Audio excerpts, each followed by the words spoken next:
हो सकता है आप लोग 65-70 के भी न हुए हों, और इसीलिए मैं ये मान के चलता हूं कि आप सब मेरे सब साथी हैं, हम साथी हैं। आप लोगों की आयु 60 वर्ष हुई से पहले आप निश्चित रूप से एक परिवार का पालन पोषण जब कर रहे थे तो आपके ऊपर जिम्मेवारियां थी, आप निभा रहे थे। जैसे ही आप 60 वर्ष के हुए हैं तो निश्चित रूप से मन में कुछ तकलीफों का एहसास भी होना शुरू हो जाता है। आपका अपना परिवार है, बेटे बेटियां, बहुएं हैं, दामाद हैं, भाई बहन हैं, वो एक परिवार है। लेकिन जब मैं आप सबको देखता हूं तो मुझे भी आभास होता है कि मैं भी एक परिवार रखता हूं, लेकिन मैंने अपने उस छोटे दायरे में कभी परिवार को नहीं माना। मैंने माना है कि पूरे हरियाणा की जनता, 2,87,00,000 लोग, लगभग 72 लाख परिवार, ये सब मेरा परिवार है। और इस नाते से आप मेरे परिवार के साथी हैं, मेरे भाई बहन हैं। अब आपकी तकलीफ जब बढ़ती है तो उस तकलीफ को मैं भी महसूस करता हूं कि किस प्रकार की तकलीफें 60 वर्ष की आयु के बाद हो जाती हैं।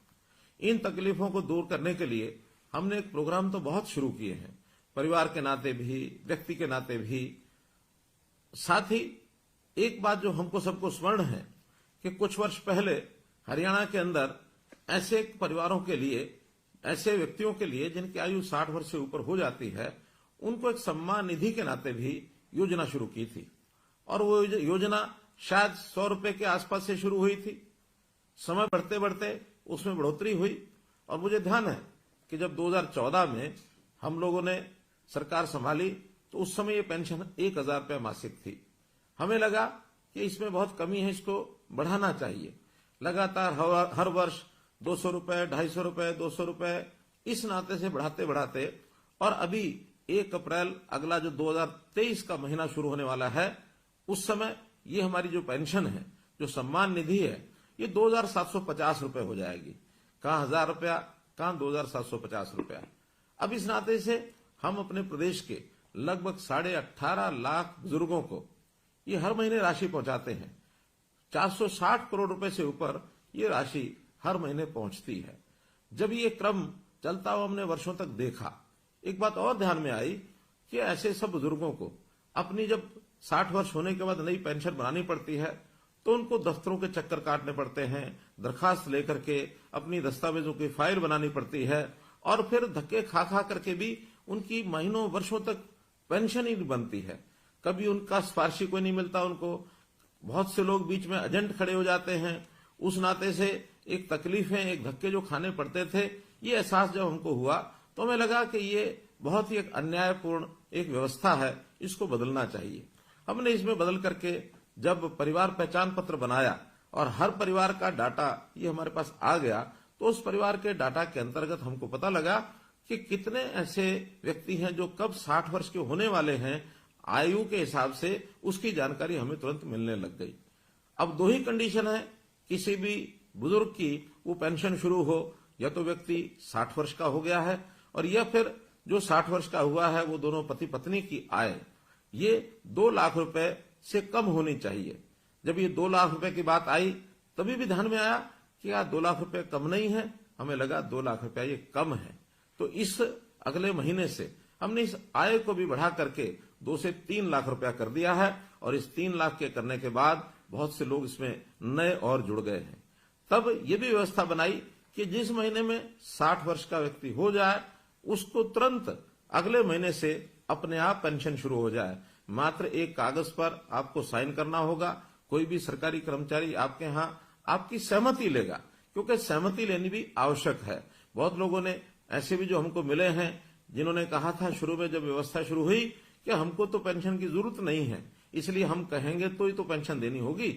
इस नाते से हमको ये भी लगा कि ऐसे बहुत से लोग हैं जो शायद ऐसे अवस्था के बाद भी उनको लगता है कि इस पेंशन का सरकार के ऊपर बोझ न डाला जाए, तो अपनी असहमति भी प्रकट करते हैं। उसी में से व्यवस्था निकली कि एक बार 60 वर्ष का होते ही एक सहमति पत्र पर हस्ताक्षर जरूर लेने चाहिए। तो हमने लेने शुरू किए हैं। 1 ही महीने के अंदर अंदर वो सहमति पत्र के साइन भी हम कराते हैं, और उसके बाद उन लोगों से जो सहमति पत्र देते हैं अपने आप ही, और ये जो पेंशन है ये जाना शुरू हो जाता है। हमने लगभग 6 महीने पहले इस व्यवस्था को शुरू किया था और इन 6 महीनों में 16,500 लोगों को और ऑटोमेटिकली अपने आप पेंशन मिली।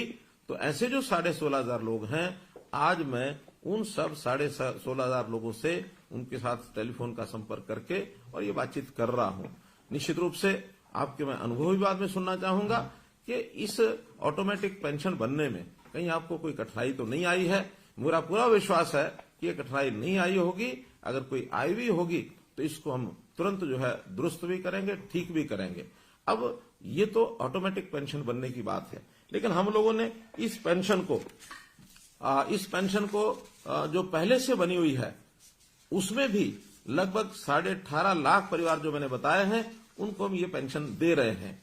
और इस पेंशन के माध्यम से मुझे ये भी ध्यान है कि आखिर तो हम परिवार वाले लोग हैं, हमारे बेटे बेटियां पोते पोतियां हमारे सब परिवार के लोग, कभी कभी उनको सहयोग करना पड़ता है, उनको मान सम्मान करना पड़ता है, उनको कोई कहीं ना कहीं दान दक्षिणा देने की भी हमारी मन की इच्छा होती है, तब भी हम देते हैं। तो एक सुविधा ये हरियाणा के लोगों को जो मिल रही है, लगभग 27,500 रुपए की जो अब योजना अप्रैल से बनी है, ये भी एक दावे के साथ मैं कह सकता हूं कि इतनी राशि केवल हरियाणा प्रदेश ही है जो ये 27,500 रुपया और ये दे रहा है, और किसी प्रदेश में इस प्रकार की व्यवस्था ये ऐसी नहीं है।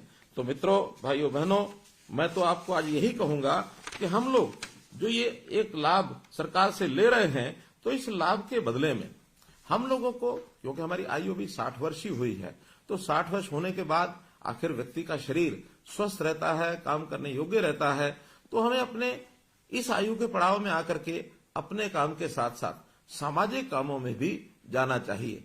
ऐसे जितने भी हमारे रिटायर्ड लोग हैं, जितने ऐसे बुजुर्ग हैं या नौजवान भी हैं जो अपने आप एक स्वयं सेवक के नाते, एक वॉलंटियर के नाते काम कर सकते हैं, उनका भी एक पोर्टल बनाया है। उनको हम रजिस्ट्रेशन कराते हैं और रजिस्ट्रेशन कराने के लिए अगर अपना मन माने कि हमको आखिर कोई ना कोई समाज का काम करना चाहिए, क्योंकि जैसे मैंने कहा ये समाज है, ये हमारा परिवार है, एक छोटा परिवार जिसके अंदर हम पैदा हुए, हमारे आगे परिवार के सदस्य, बेटे बेटियां, बहन भाई, हमारे जो दोते धोतियां, पोते पोतियां और हमारी बहुएं, हमारे दामाद, एक परिवार। दूसरा परिवार ये सारा समाज, ये भी एक परिवार है। वसुधैव कुटुंबकम, ये बात हमारे ऋषि मुनियों ने भी हमेशा कही है कि अपना जो मन है ये बड़ा करना चाहिए। ऐसा कहते हैं, अयम निजा प्रोवेति, यानी ये मेरा है, ये तेरा है। गणना लघु चेतसाम, ये छोटे दिल के लोग करते हैं। उदार चरिता नाम तो, बड़े हृदय के लोग वही होते हैं। वसुधैव कुटुंबकम, जो पूरे विश्व को, पूरे संसार को अपना परिवार मानते हैं। आखिर अपनी सोच हमको बड़ी करनी चाहिए, और अभी तक हमने शायद अपने परिवार पालन पोषण में ही सारा समय लगाया होगा, लेकिन एक आयु के पड़ाव के बाद, जैसे हमारी प्राचीन परंपरा होती थी वानप्रस्थ आश्रम की, तो इस वानप्रस्थी आश्रम के अंदर जाकर के हमको समाज की भी चिंता करनी चाहिए, क्योंकि कभी भी कोई एक अकेला व्यक्ति या एक अकेला परिवार ये अपने आप में पूर्ण इकाई नहीं हो सकते, अपने आप में सारा काम अपने आप नहीं कर सकते। हमको प्राय सभी काम करने के लिए समाज की भी आवश्यकता होती है। यदि सारे समाज की हम चिंता करेंगे तो समाज हमारी भी चिंता करेगा। तो इसलिए वॉलंटियर बनने के लिए हमने जो पोर्टल बनाया है, उस पोर्टल के बारे में मैं बताता हूं। उसका नाम है samarpan.gov.in, अंग्रेजी का ये शब्द है। आपको अगर न ध्यान में आए तो आप निश्चित रूप से आपके गांव में जो भी कोई कंप्यूटर के नाते से जो कोई वहां साझा सेवा केंद्र है, अथवा जिसको CSC कहते हैं या अटल सेवा केंद्र कहते हैं, या कोई भी कंप्यूटर जानने वाला व्यक्ति, उसको हम बता सकते हैं कि मैं भी अपना नाम वॉलंटियर इस नाते से उसमें जुड़वाना चाहता हूं। तो इस नाते से हम और वॉलंटियर बन सकते हैं। हमने इस प्रकार की सेवाएं बहुत, जो खास करके बुजुर्गों के लिए तो शुरू की हैं, समाज के हर वर्ग के लिए हम परिवार पहचान पत्र के माध्यम से उनकी योग्यता के, उनकी क्षमता के हिसाब से, उनकी स्थिति के हिसाब से, खास करके आर्थिक स्थिति के हिसाब से बहुत सी योजनाएं हमने शुरू की हैं। हमने इस परिवार पहचान पत्र के अंदर जितने भी नागरिक हैं, अर्थात 2,87,00,000, इनको 6 भागों में बांटा है। 0 से 6 वर्ष तक जब बच्चे होते हैं, बहुत छोटे बच्चे, आखिर उनकी भी संभाल करनी होती है। हमने महिला एवं बाल कल्याण विभाग के नाते से उनको ये जिम्मा सौंपा है। हमारी आंगनवाड़ी वर्कर्स, हमारी आशा वर्कर्स, हमारे जो क्रैच हैं, हमारे जो स्कूल हैं, जहां जहां ये बच्चे पढ़ सकते हैं, और जो हमारा इनके स्वास्थ्य को ठीक रखने के लिए या इनको कोई आगे बीमारी न लगे उसके लिए टीकाकरण करने के लिए ये विभाग उनका काम करता है। ऐसे ही 6 वर्ष से लेकर के और 16-18 वर्ष तक ये जो एक हमारे बालक परिवारों के, इनको स्कूल शिक्षा का जो विभाग है वो इनकी चिंता करता है कि ये सब बालक पढ़ने के लिए जाएं। कोई बच्चा ऐसा तो नहीं है जो किसी स्कूल में पढ़ नहीं रहा है, घर में ही रहता है, या उसको कोई स्वभाव के नाते से कोई कहीं गलत आदत तो नहीं लग गई है। तो हर बच्चे की संभाल करना ये इस विभाग के जिम्मे रहेगा। 18 से लेकर के 25 वर्ष तक हमारा जो उच्चतर शिक्षा विभाग है, जो उच्चतर शिक्षा में चाहे हमारी यूनिवर्सिटीज हैं, चाहे हमारे कॉलेजेस हैं, ये जो विभाग इन 18 से 25 वर्ष वालों की चिंता करेगा, या तो पढ़ाई करेंगे या फिर अपने हुनर को विकसित करने के लिए स्किलिंग डेवलपमेंट के नाते से ये उनकी चिंता करेंगे। कुछ लोग जो रोजगार करना चाहते हैं उनको रोजगार दिलाने की व्यवस्था करेंगे। तो ऐसे सब युवा, ये युवा अवस्था ऐसी होती है, इस समय संभालना बहुत जरूरी होता है, दिशा देना बहुत जरूरी होता है। तो हमारे युवक एक ठीक दिशा में काम करें, इनके लिए वो काम हम देते हैं उनको। इसी प्रकार 25 वर्ष से लेकर के 40 वर्ष तक ये ऐसे युवा होते हैं जो स्पोर्ट्स में काम करते हैं, जो कहीं ना कहीं नौकरी की तलाश करते हैं। तो इस नाते से इनके युवकों की गतिविधियों में ये भाग लें और हर किसी को अपने परिवार पालन के अंदर सहयोग करने के नाते रोजगार प्राप्त हो, ये काम हम उसके लिए भी करते हैं। ये भी हमारा जो यूथ अफेयर्स जो डिपार्टमेंट है, ये जो और स्पोर्ट्स डिपार्टमेंट है, वो लोग इनका पूरा ध्यान रखेंगे। इसी प्रकार 40 से 60 वर्ष तक का रेवेन्यू डिपार्टमेंट हमारा है, क्योंकि ये प्राय सब लोग अपने काम में लग जाते हैं। कोई छोटा काम करे, बड़ा काम करे, नौकरी करे, दुकान करे, उद्योग करे, इन सब के जिम्मे अपने परिवार का पालन पोषण होता है। इनको किसी प्रकार की कठिनाई न आए, ये भी काम उनके जिम्मे लगाया जाता है। तो सब लोग इस नाते से और व्यस्त रहें, सबको एक प्रकार से परिवार पालन के अंदर पूरा अवसर मिले। तो इस प्रकार 60 साल तक और 60 साल से ऊपर की आयु के वर्ग के लोग, जिसमें हम शामिल हुए हैं, ऐसे सब लोगों के लिए जो हमारा सेवा विभाग है, सेवा विभाग के जिम्मे ये लगाया है कि 60 वर्ष से लेकर और जितने वर्ष तक की आयु प्रभु ने हमको दी है, उस वर्ष तक सबकी संभाल ये सब करें। विशेष तौर पर इन सब वर्गों के लिए स्वास्थ्य का विषय ऐसा है जो हर किसी के ऊपर लागू होता है कि स्वास्थ्य ठीक रहे, व्यक्ति स्वस्थ रहे, तंदुरुस्त रहे, और अगर कहीं अस्वस्थ होता है, बीमार होता है, तो उसका इलाज ठीक हो जाए। इलाज ठीक करने के नाते हमारे देश के प्रधानमंत्री विशेष तौर पर बहुत चिंतित हैं। गरीब परिवारों के लिए उनकी चिंता है कि कहीं ऐसा ना हो कोई गरीब परिवार किसी के इलाज कराने में इतना खर्च कर बैठे कि परिवार जो है वो कहीं उसकी कमर न टूट जाए, क्योंकि गरीब परिवारों को लाखों रुपए का इलाज का खर्च देना ये संभव नहीं है। इस नाते से उन्होंने हर गरीब परिवार के लिए 5 लाख रुपए तक का ये जो स्वास्थ्य बीमा है ये लागू कराया है आयुष्मान भारत के नाते।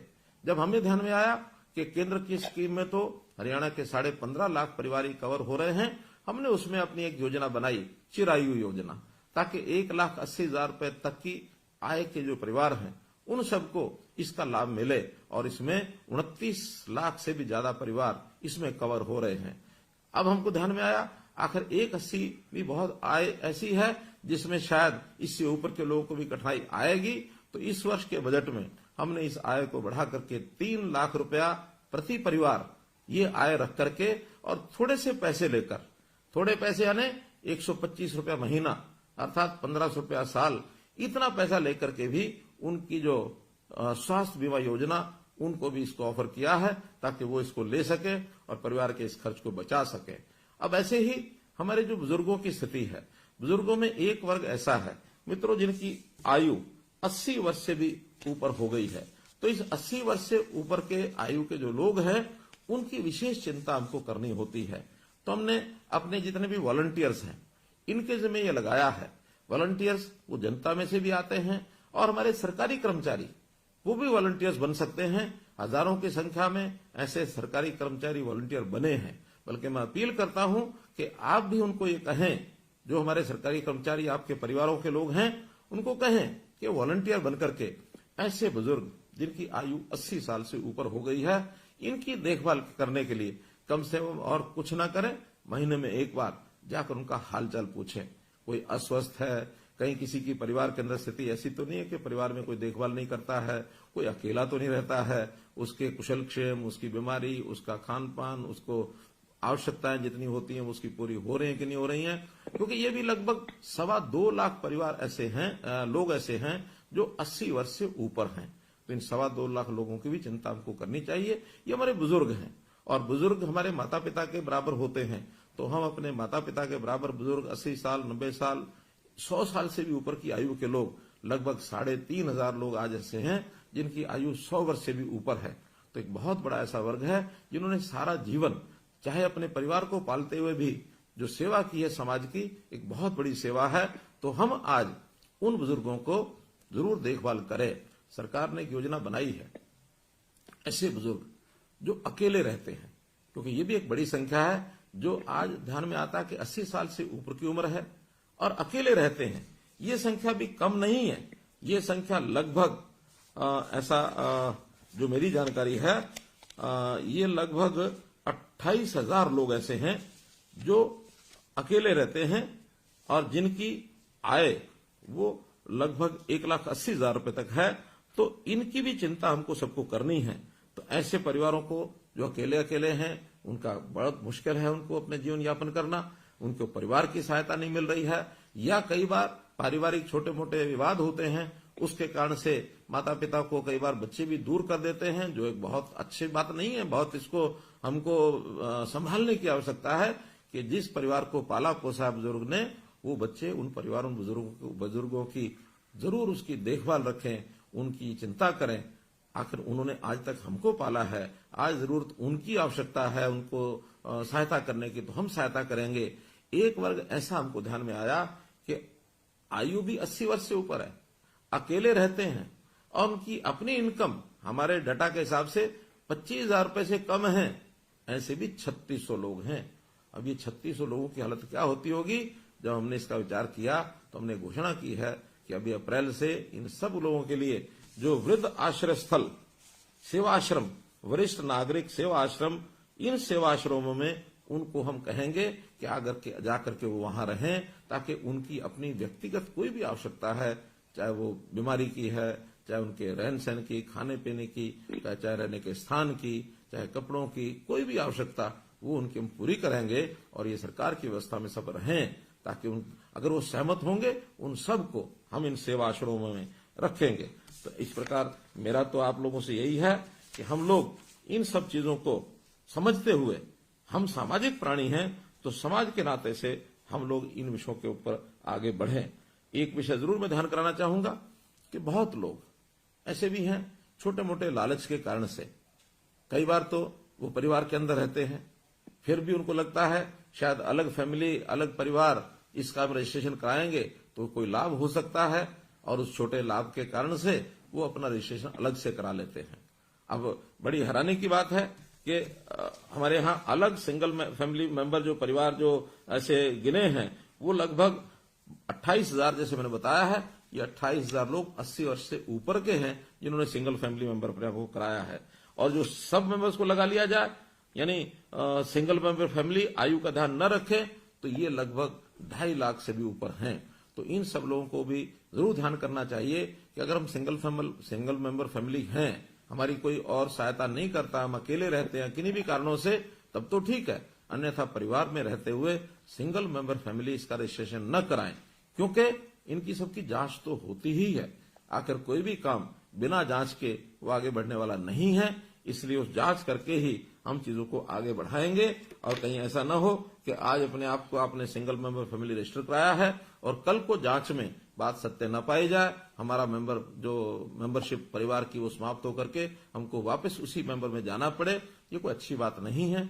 आज ही हम लोग अपने आप को संभाल करके जो तथ्य हैं, जो उचित बातें हैं, उनको अगर हम दर्ज करेंगे तो मैं आपको विश्वास दिलाता हूं कि कोई गरीब परिवार है, उसकी हर प्रकार की चिंता, राशन कार्ड के नाते से ऑटोमेटिक राशन बनते हैं, राशन कार्ड बनते हैं, अब उसके लिए कहीं जाना नहीं पड़ता है। इसी प्रकार अगर किसी परिवार के सिर पर छत नहीं है, प्रधानमंत्री आवास योजना के अंतर्गत उनको मकान मिलता है।